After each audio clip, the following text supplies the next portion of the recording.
channel. My name is Lisa Alistway, and on this channel, you will find a variety of inspirational and informational videos. So if that sounds good to you and you haven't subscribed, please subscribe. My guest today is Dr. Gail Saltz, who is the Associate Professor of Psychiatry at the New York Presbyterian Hospital, Weill-Cornell School of Medicine, and the host of the How Can I Help podcast from iHeartRadio. I will be posting her website and social links below in the description box for your reference. Welcome, Dr. Saltz. Thank you. Nice to be with you. Nice to be with you too. Would you like to add anything else to the bio that I introduced with? I would simply say I'm also a psychoanalyst with the New York Psychoanalytic, and that only matters in terms of this content, in terms of the fact that the way that I practice is sort of a combination of maybe sort of cognitive behavioral style when it suits, but a psychodynamic or analytic style when it suits, which when it comes to couples and individuals, but even when it comes to couples is sometimes really important, because understanding the conflict underneath or what might not be conscious for each of these individuals within the relationship, or how earlier life may be informing what they're doing in their current relationship, ends up being really important. Yes, that is a lot to unpack with regards to working with couples. And I know you've done decades and decades of research in this area, and people might recognize you. You've been on lots of shows like Oprah. And so I feel very honored to have you today and to be able to speak to you. Thank you. Well, I'm pleased to be with you. Awesome. Awesome. So let's just start with kind of a basic question, and that is, what makes a good partner? Well, there definitely is not a one size fits all. But if I had to say the most important thing in terms of partnering and maintaining a healthy partnership, as people will be not surprised to hear, communication is definitely the name of the game. So many different types of couples with differences of age and background and all kinds of things can work, certainly. I would say if I had to pick one thing out of similarities that matter the most, I would tell you that would be values and morals, more so than concrete things like how old you are, or what religion you have, or what your racial background, or all kinds of things. Morals and values, which dictate a lot of your behaviors and ways of interacting, and future goals and desires for, where you're going as a couple, are very impacted by morals and values. When they really differ a lot, it can be a struggle. Mm-hmm. And then within the relationship, it is definitely patterns of communicating, which doesn't mean everything is happy and you're always communicating well and easily and it's lovely. Mm-hmm. But it means styles of communicating and how easily you do that and how mindfully you do that with each other that will speak to the health of a relationship going forward. Mm-hmm. So those morals, values, and communication styles are learned initially in the home and modeled with our parents and our caretakers. And so can you talk on that and how much of that influences your adult communication patterns in future relationships? Well, certainly, parents are really like the first love objects, right? And so how we interacted with them growing up definitely sets a tone of how we think we're supposed to interact with love objects when we're older. Also, the partnership that you witnessed growing up greatly influences how you think. And when I say think, I don't necessarily mean consciously think. These may be things that are not terribly within your awareness. I often see people come and go, I don't know why I keep doing the same thing or picking the same person over and over again when it really doesn't work well for me. And so my job with them then is to figure out what isn't conscious and make it conscious so that they can perhaps make a change. So sometimes these things aren't conscious, but definitely the family of origin is the original model. both witnessing the parents and your interaction with the parents and siblings. Mhm. And it definitely sets a tone consciously or unconsciously. Now, sometimes the tone is, what I witnessed was terrible, or the way I felt was terrible. And sometimes people really choose, without intervention, something very different. They in a way maybe run away from what they were a part of. Mhm.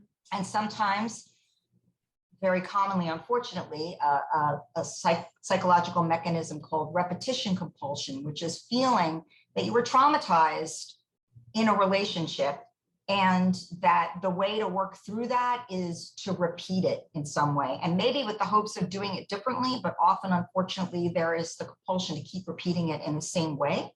Mhm.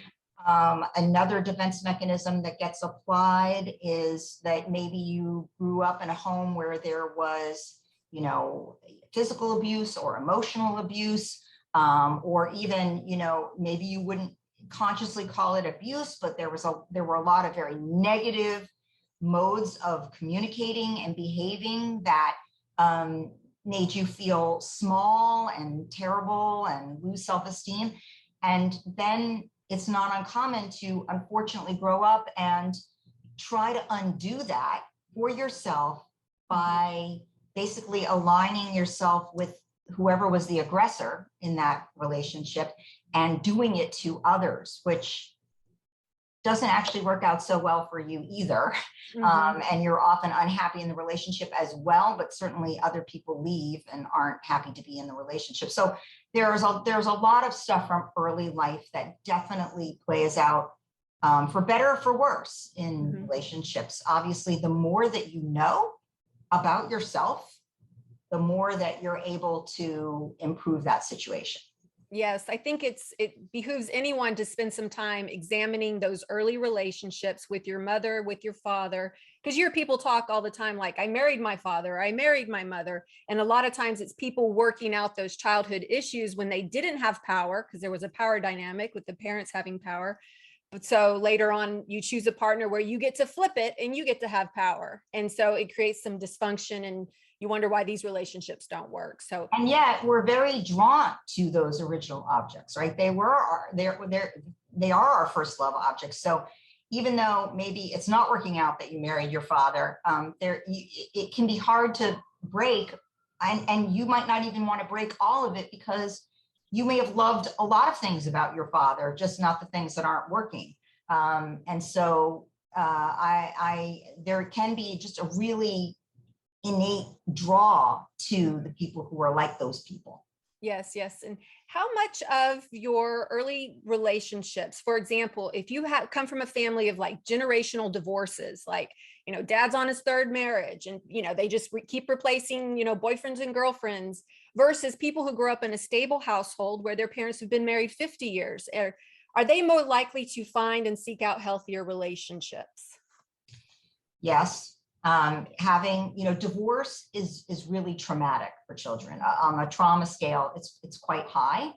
And as I said, this sort of repetition compulsion, this need to repeat the kind of chaos, which there usually is leading up to a divorce and then in a divorce, the handling of conflict with abandonment, by either abandoning yourself or by sort of forcing the other partner to abandon you in a way, by being, highly provocative, etc. So it is not, shocking to me when someone is struggling and it turns out that, they came from a home either where there was divorce, which is still really traumatic for them, even, as very grown adults, and where there was such heavy conflict that it promotes something like that for themselves in their relationship. But I also want to say to people, it is not a sentence. One does not, if you grew up and there was a divorce, it doesn't mean you will have a divorce or you have to have a divorce.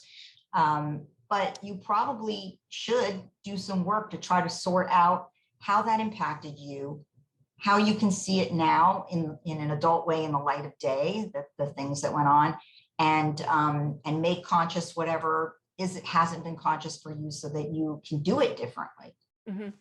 And so one of the things you mentioned, how communication is probably the most important key for a good partner. But I find a lot of people don't have great communication skills. They don't have a social script. They don't have a sexual script anymore. You're seeing that with the online dating, where it's just like a mess, where people are sending provocative photos and getting intimate before even getting to know the person. Yeah. So how do we become good communicators in our relationship, especially if we didn't have it through our parents? Well, most people who are doing all those things that you mentioned, that, is I'd say maybe the majority of people, Mm-hmm. aren't thinking, how do I be a good communicator, right? They're caught in the desperate, how do I get what I want, and how do I get someone to want me? Mm-hmm. And, I see a lot of women doing things that they really don't want to do, because they think that's the back door into the relationship. I'll go out, I'll have sex, but I want it to become a relationship.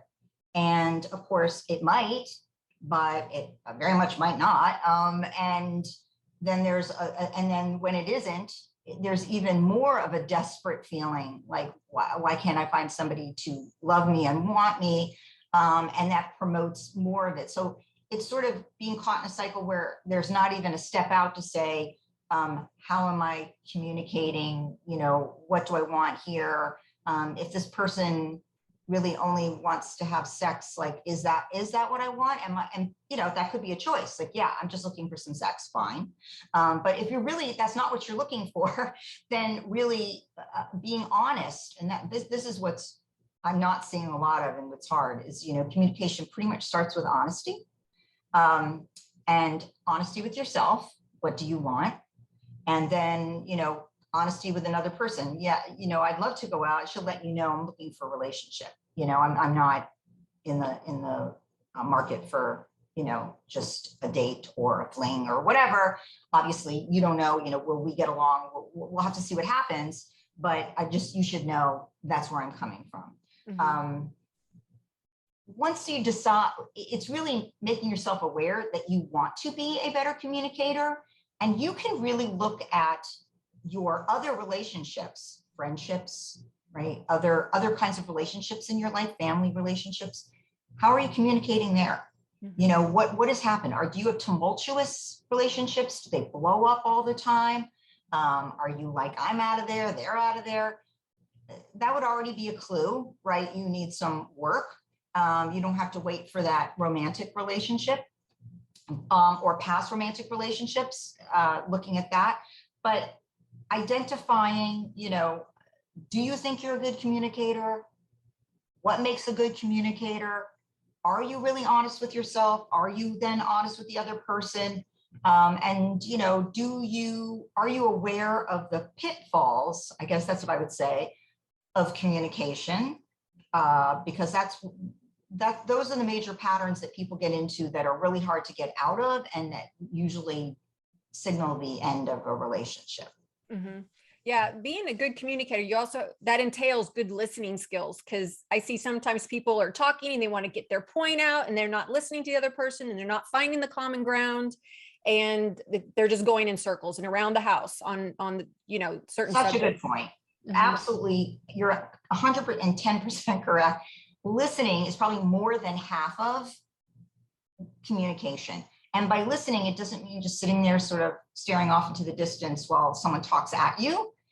Listening is an active form of communication. You're hearing them, and then hopefully you're looking at them and mirroring back what you heard, Mm-hmm. so that they are clear you heard them, and you are clear you heard them correctly.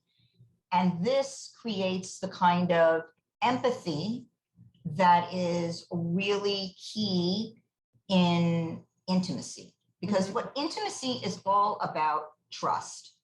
And you do not build that trust unless both people feel heard, Yes. understood, and accepted Mm-hmm. for who they are.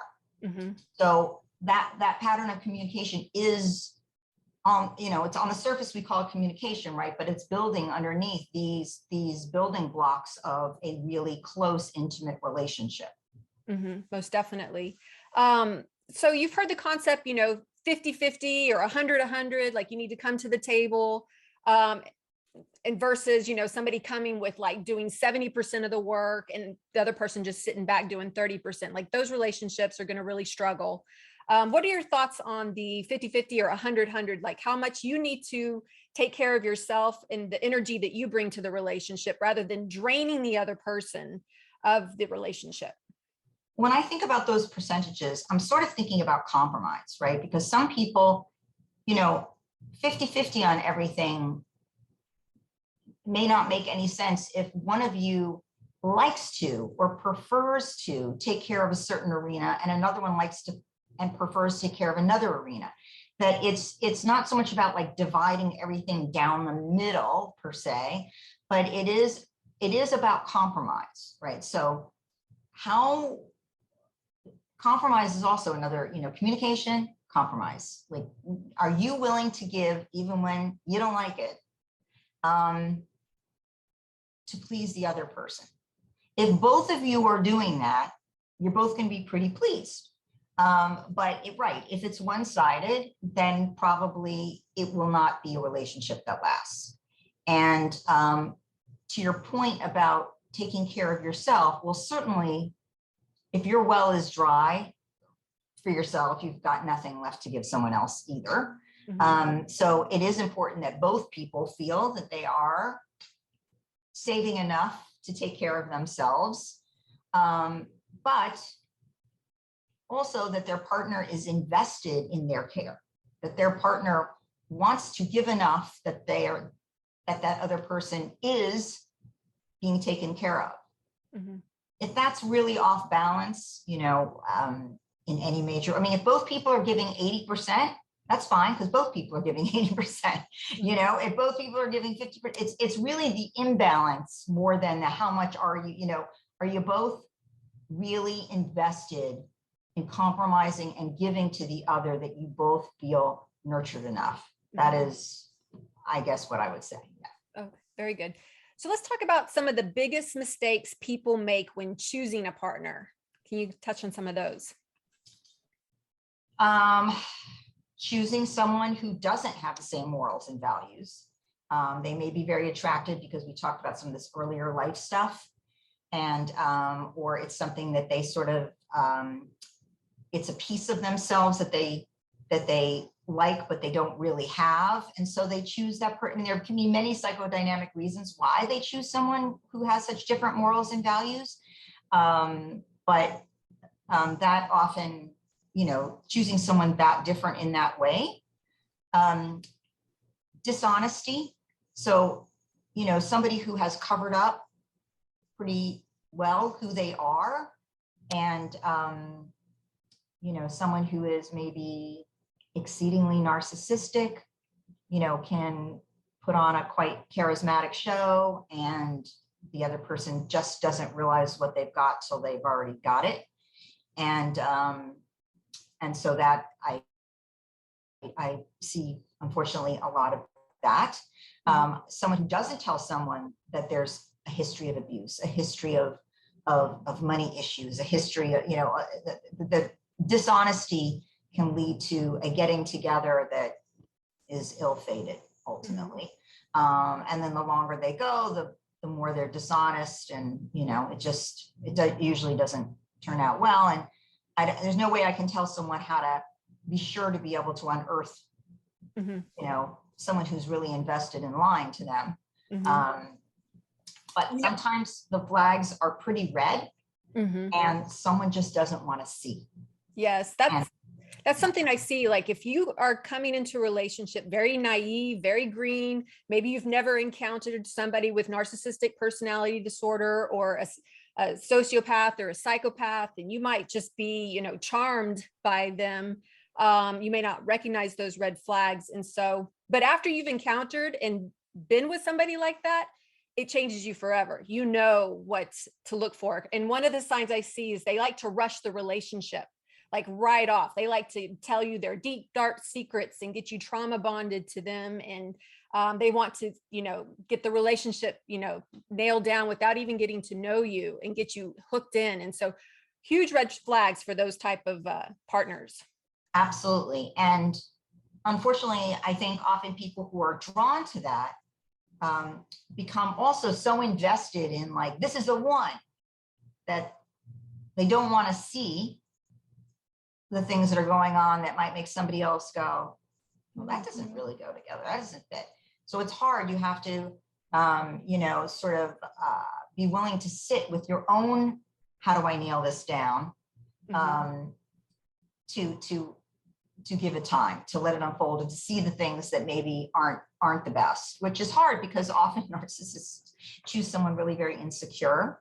And they create a shared fantasy, and that blinds the person to maybe the wake of disaster behind them, where they have multiple failed relationships or business partnerships, or that there is a wake of destruction, but the fantasy is like blinding you. Absolutely. Mm-hmm. Yeah. So, there are innumerable things that one can, is it harder to have a big age gap? It is harder. Is it undoable? No. It just, but again, morals and values really need to match up. But, you may be, when you're culturally, whatever the issue is, age, community, whatever, when you're culturally coming from a very, very different place, and you have very different references, you just have to know that there will have to be more compromise. Yes. So that's sort of a given, right? And so, how good are you at compromise, or how much are you willing to compromise? And if that's not fairly high up there on the scale, then I wouldn't suggest making such a leap. Yeah, I've kind of seen where women would more or less like to date around their age, whereas men will like open the gamut as far as the age range. They could be 45, they'd be fine dating a 20-year-old, whereas a 45-year-old woman would be like, no way am I dating a 20-year-old. But the 45-year-old that wants to date the 20-year-old may not be looking for the same sort of emotional connection in their relationship yes. Yeah. And just as a warning to women who are 20-year-olds dating the 45-year-old, realize they have a whole gamut of relationships, sexual experiences that you don't have. So you're not really a match for that 45-year-old man. And a lot of times they abuse the younger woman emotionally and in other ways because they're just not experienced. Well, that person, that older person, may be making that choice because they want to be in control. Right? They want to control everything that is going on for you. And I think, right, in being young and less experienced, you may not see the control happening, and it feels akin to a parent, which until just about that time, you've been reliant on. And there's a lot of anxiety in early adulthood about becoming independent and not relying on a parent, and maybe not getting nurtured, and that's normal. But if you handle it by leaping in to find another parent who will do that, it may initially work for you, and you may feel relieved, but ultimately a controlling relationship where someone is being the parent is probably not destined to last. Right. Another, trend I'm seeing people make as far as mistakes in choosing a good partner is that they choose a relationship out of convenience. For example, let's say you're newly divorced and you have children, and so you're looking for a wife to take care of your children because you have to work or you're too busy. Not that you really like this new woman or have a long-term future with this new woman, but you're looking for a mother. And so it's a convenience factor that you chose them. Well, yes, as I said, people can have all kinds of, more nefarious or seemingly less nefarious. And they may believe, hey, I can love whoever steps in here. Fine, I love you. And they feel maybe very justified. They're doing the right thing for their children, who need a mom or a dad, or dad. They're doing the right thing for themselves. and they're going to, be good to this person. There are all kinds of, and let me also say, there are all kinds of marriages that work. Before we decided that people should get to marry for love, there were arranged marriages. And in the beginning, marriage was created simply as a business deal. That was, how you decided where your property and your monies would go. And that's how you ensured that your property and monies would go to progeny. And that was the origin of marriage. Mm-hmm. Then, marriages were arranged, and for a long time, marriages were arranged, but many arranged marriages became loving marriages that functioned well, and people were satisfied and felt committed and loving and in a reasonably healthy situation. Mm-hmm. So it's, the idea that there is one soulmate out there for you, and you have to find that needle in a haystack is not really true. Mm-hmm. I think, people can be with various people mm-hmm. and be happy, but it's a matter of both people being committed to doing the sorts of things, communication wise, honesty wise, vulnerability wise, putting in the work to develop the trust, maintaining the trust, mm-hmm. And caring for each other and nurturing each other emotionally as well as physically. Mm-hmm. It can make for a loving, very happy relationship, which has lots of then ongoing mental health and physical health benefits. We know that, and so certainly worth the investment. Yes. I've seen the studies that, for example, married men are healthier than single men because they have a wife that's booking their doctor's appointment, that's cooking, that's, does a lot of things. Because emotionally, right, they're more satisfied and less stressed. And we know that when you are more satisfied and less stressed, and basically the amount of time spent happy versus unhappy mm-hmm. is bigger, mm-hmm. That has a physical manifestation. Mm-hmm. If you're stressed all the time, you release cortisol, and that, causes many medical problems, high blood pressure, back issues, stomach issues, brain cell death. Mm-hmm. So there are definitely now, the studies you're referring to, of course, women don't fare as well. Right. Then in terms of marital benefits, but you also have to know that a lot of those studies came out of earlier marriages where maybe she wasn't working, she didn't have things in her life that brought her personal satisfactions. There was this imbalance. She is the caretaker. No one's taking care of her. And moreover, a lot of those studies really looked at couples where there were children. And the reality is that children bring less life satisfaction and happiness. Yep. It goes back up again when children leave the nest. Mm-hmm. And the majority of that burden falls on women. Even if they're working, it doesn't matter. Women still remain primary caretakers. During the first uptick of the pandemic in the first year, women were holding down 75-80% of the fort. They were doing work, home, taking care of the home, taking care of the kids, doing everything, which was just somewhat more extreme version of the way it always is. Mm-hmm. And so, one thing about the health of a relationship would have to do with more equity. Mm-hmm.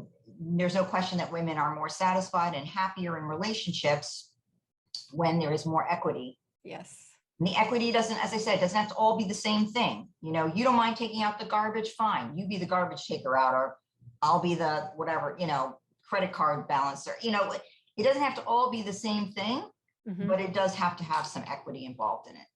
Absolutely. Women joke, heterosexual women joke like, man, yeah, I would like to have a wife too, because they are such helpers and they bring a lot to the table. And if they're being taken for granted and turned into, a maid and a mother rather than a wife, that's not going to fare well for the relationship long term. So for men who are very conscientious about this, are going to have more successful and happier wives and relationships. Absolutely. And more sex, P.S. When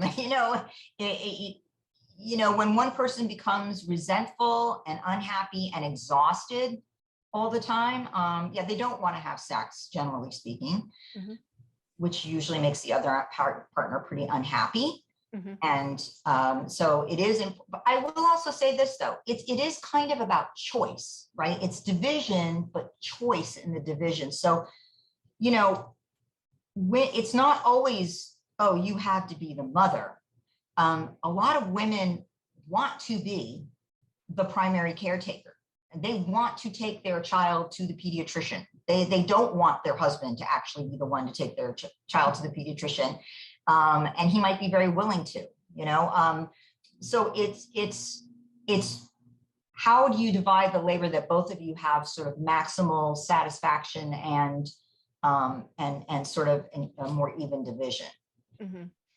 Very good. Another thing that I think it's really key to point out is that if you do have, traumas and pain that you haven't worked out, that you haven't healed, and you bring it to the relationship, your partner is not a psychotherapist. Your partner is not a psychiatrist. And I've seen people lean on their partner in those unhealthy ways, and it's not fair to that partner. And it can be very destructive to a relationship. Well, I think, I think you should share with your partner what you're struggling with, because otherwise, I think what I do see a lot of is sort of the other person is, really in the dark and doesn't understand why you're doing what you're doing or what you're feeling. That being said, just using the information to say, so I have to do it this way, or it explains why I do this thing that really upsets you, and that is not sufficient. So if it's one thing to share, and I think you should share, but in terms of the fixing, that is not something that your partner can necessarily or should necessarily be able to do for you. You definitely should seek treatment. What probably the most common thing I see is couples who say, or an individual who says, I think we may need to split up because this person doesn't make me happy anymore. And your partner cannot make you happy. Only you can make you happy. If you are unhappy, then you should talk to someone, a professional, about what is going on that is making you unhappy and work on that. Because what I often see is the couple that splits up because someone didn't make someone happy, then they remarry, and what do you know? In a few years, that person doesn't make them happy either, because people become unhappy individually. And of course, it feels like it's playing out in the relationship, but it may or may not have anything to do with the relationship. If you become unhappy, you will be unhappy in your relationship. If you are happy, you will probably be happy in your relationship. Do the individual work. Don't expect your partner to be responsible for your happiness and decide that the relationship is sick or done if you become unhappy. That's really good. That brings me to a question that I was wondering. What do you think about, people who have, clinical depression and they're in a relationship, and whether trying to support the person, but then also it can be very stressful to be around somebody who's chronically depressed and living in the same space. How do relationships navigate that? Well, it is hard it's hard to be with anybody, right, who has any kind of illness. It's hard to be with your partner if they get cancer. It's hard to be with your partner if they have diabetes that's taking a toll. And it's hard to be with them if they have depression or some other psychiatric illness. It's hard during that time, but these are treatable illnesses.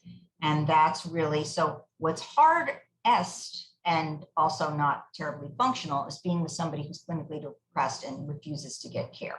Yes. We can't force someone to get care unless they're saying they're actively going to kill themselves, and that's the only way to have them hospitalized without consent, basically.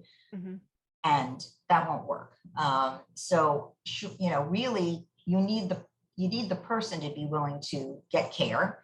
And it may take, and then you're going to support them like they would get care for any other illness. You know, it would be hard if they had cancer and they need chemo and it's ongoing and it's going to be stressful and it's going to be burdensome and you're going to be burnt out being a caretaker. And yes, but you know, this is to some degree, right, what we say when we mean for better or worse, and you know, sickness and in health. Right, riding through with your partner in difficult times, and no doubt there'll be a difficult time for you in the future where your partner will be there for you.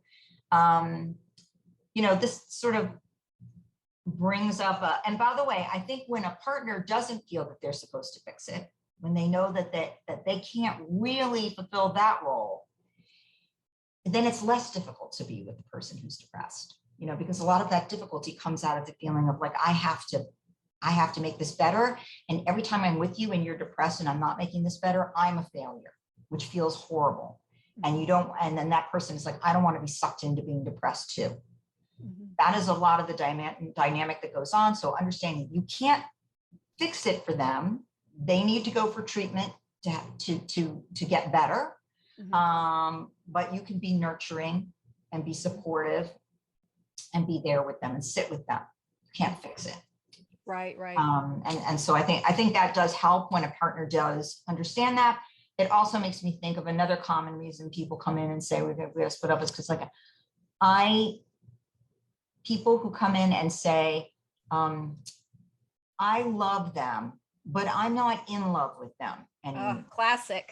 And you know, to try to understand that the initial phase of which people call, you know, in love, you know, the dopamine surge, the, you know, intense lust driven by newness and discovery, the falling in love neurochemical experience is not an experience that lasts because newness can't last.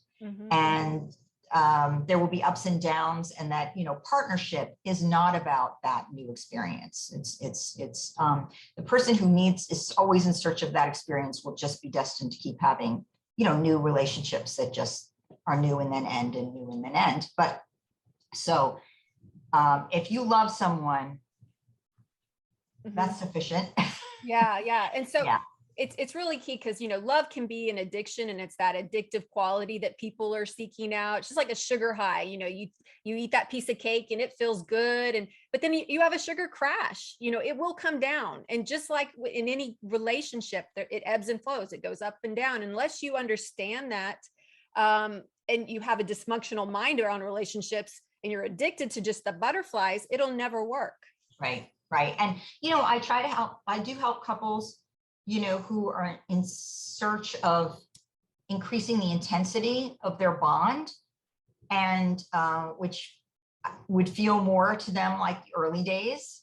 To do that, you can increase arousal and attraction by, you know, having new experiences together.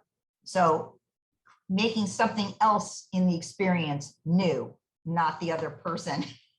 And, you know, getting a little dopamine high and having more of that feeling about the person that you're with. You know, there were all those studies about sort of, we put two people together on a date, you know, and we have them do something death defying.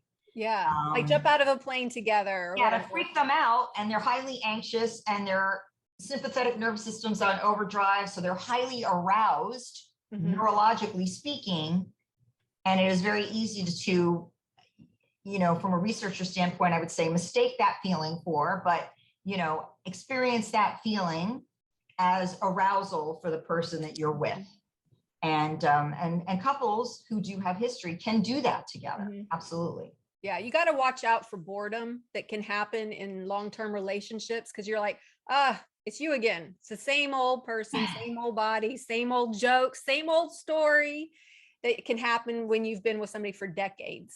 But you also have to have some acceptance of that, with the understanding that in that is the life narrative you built with somebody that you will never have with somebody new. That those shared experiences or shared family or, you know, these shared things that you've built, that life narrative is something special that, you know, if you leave, you are not going to have. period. Yes, yes. So let's talk about resilient relationships. Like what makes these glowing examples of resilient relationships? What type of things or characteristics, factors are involved in that? Resilient people. Yes. Right. The two individuals who are expecting and understanding that there will be bumps in the road and that they will have to weather them, that they are not expecting smooth sailing all the time. They are not expecting, they are not, don't use leaving as a mechanism for dealing with disappointment, conflict. And so, it's each of them knowing that they will have to struggle uphill sometimes, and that they're willing to do that, and that they have a belief that they can be successful in doing that. That's probably the most important. Yes, yes. And sometimes what's disheartening is you may start off with those same values and beliefs and morals early in life, but then you hit midlife and people change, people evolve. And then all of a sudden you're looking at your person and you're like, wait a minute, what happened? Well, I see this a lot when one person comes in for treatment, the other person doesn't want to come. And so we start just as one, and then that person starts to make growth. And either the other person says, I can see I'm going to be left behind and I'm willing to come in, or they don't. And often, the relationship ends because someone has made growth and has changed for the better. Yeah. But the other person isn't willing to make change. Yeah. So obviously, ideally, right, both people as they're aging are growing together, are making changes together. They don't have to be in perfect lockstep. Sometimes it's allowing the person to do things actually more on their own, as part of the growth or change. So you don't have to do everything together, or you don't have to, you can have some separate things, but that obviously there's agreement on what the growth is, and you kind of come along together. Yes, yes. Or you see, your wife's on page 50 and you're on page 5, and you want her to get back on page 5, but she wants you to come on to page 50. And so you do see people, the gray divorce, people getting divorced as they get older. And we're seeing a trend of that happening more and more. So you're like, gosh, you guys have been married 30 years. Why are you getting divorced in your 70s? Well, first of all, people are living longer than ever, right? Marriages were initially, they just wouldn't last that long because you die. And so it is a challenge to stay with someone for decades and decades, right? Yeah. So in a way that's maybe not, I would consider, a 20-year marriage that ends, I don't think you can call that a failure. I mean, a 20-year marriage was a successful marriage that it lasted. I mean, unless it was miserable the entire time, but like a mostly satisfying 20-year marriage that the people grew apart, I don't think we should call that a failure, on the one hand. And yes, a peak of divorce is actually at empty nest when children leave. And that's because really the children were the focus, the glue, the everything. And the couple didn't have anything going with each other, and they look at each other and go, I don't even know you or like you. So it, when longevity does have to do with maintenance between the couple completely. And, the 50, page 50 and page 5 may have been there all along, but they were just very focused on the children's day-to-day everything. They didn't need whatever from each other. It's like new moms or young moms that are like, sort of, I don't even feel like I need sex or want sex because I'm touched all day long, right? I got somebody hanging off my body at all times. So like, I don't really, I like have my like touch needs met, and I don't really want you to touch me. I'm done. I'm tired.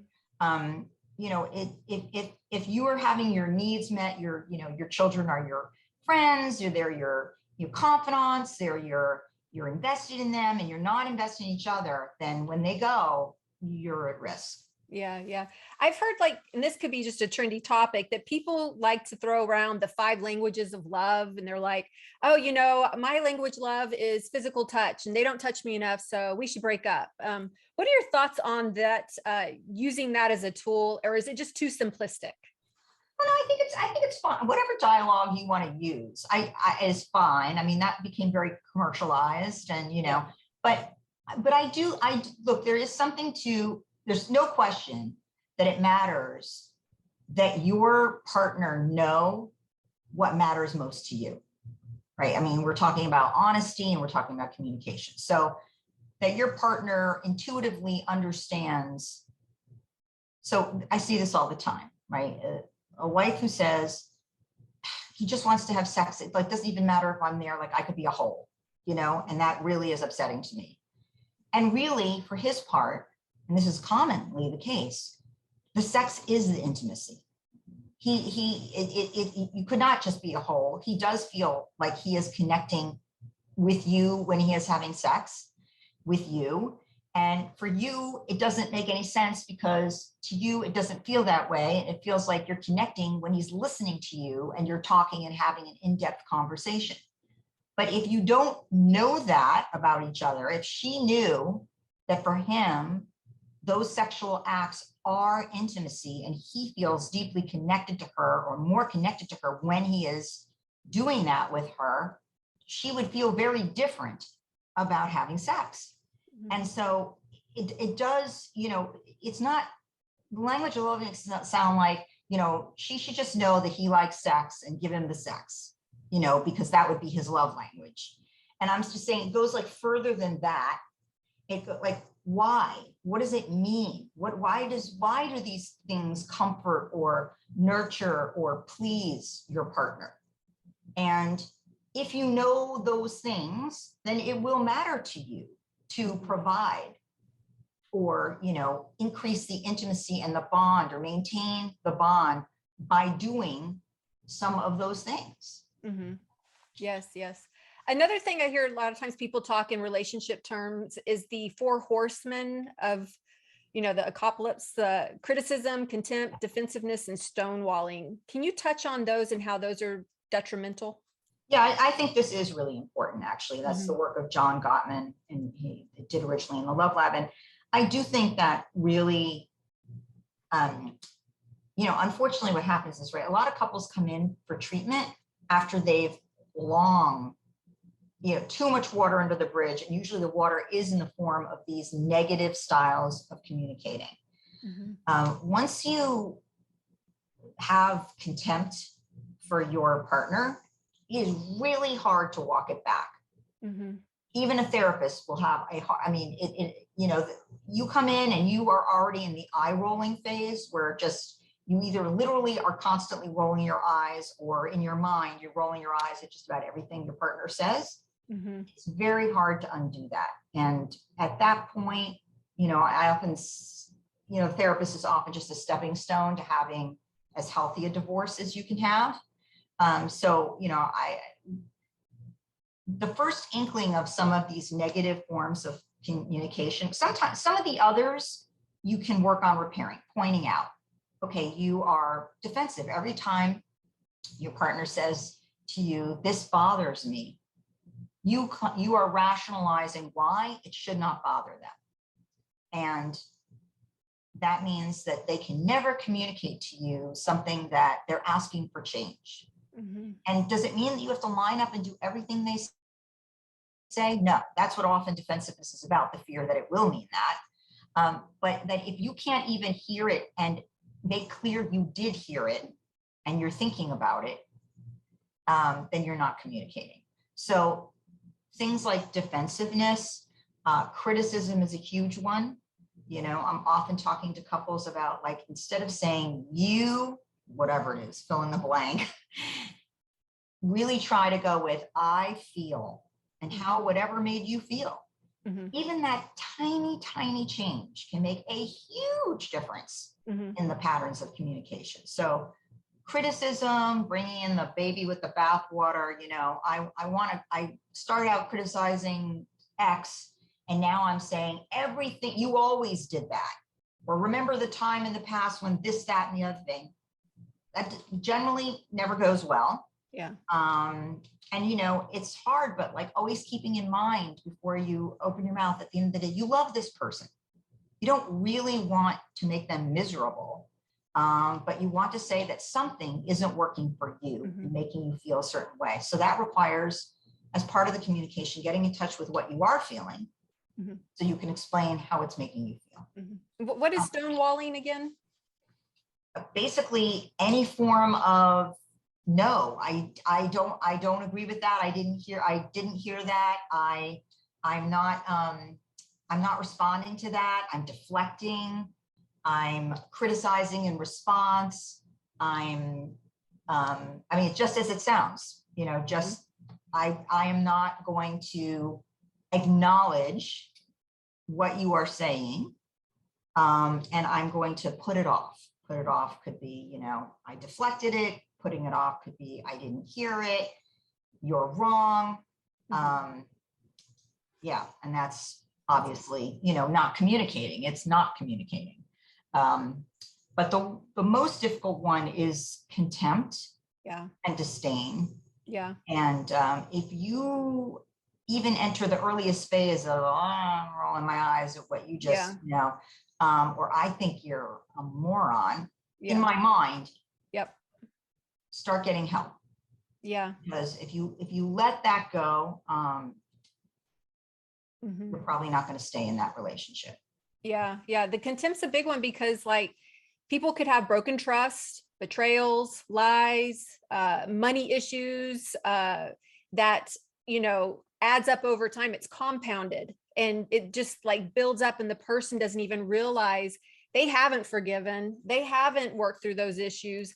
There is no going back after the betrayal, but you try to. And so those can be those contempt things that come up, like the eye rolling, the low empathy, the, you know, the interactions are off and cold and that type of thing. Contempt is sort of a running monologue in your head of why this person is a jerk or, you know, or is stupid or is, you know, unworkable in some way. And that you just really, you have an internal monologue of criticism, whether you're saying it or not. Yeah. And you have to stand for them. It's also a cognitive dissonance because if you really believe those things, why are you with them? Yes. I mean, obviously, but people, you know, are not aware of that. And I am a big believer in working on relationships and trying to salvage marriages.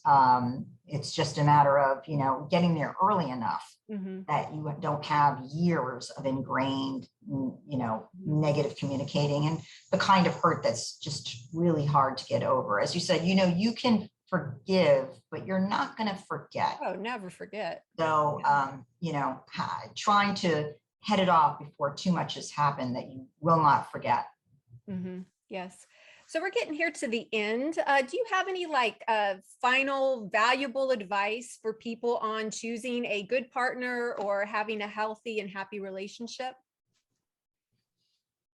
I think, you know, in all of what I've seen, probably the most important thing is to think first about whether you've done the work to make yourself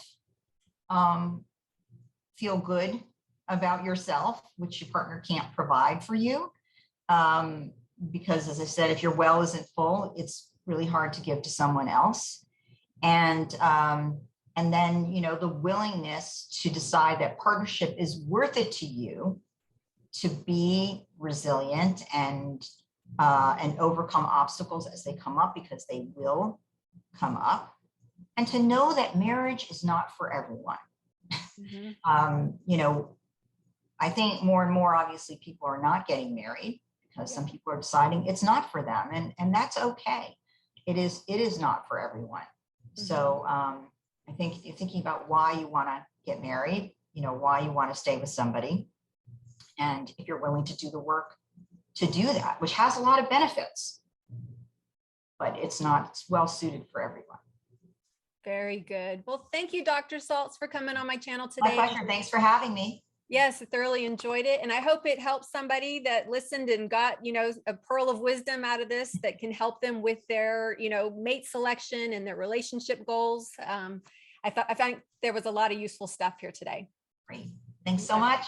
Yes. And if you guys like this video, be sure to give it a thumbs up and don't forget to leave a comment down below. And don't forget to subscribe and hit the bell to be alerted to when the next video drops. Thanks for watching.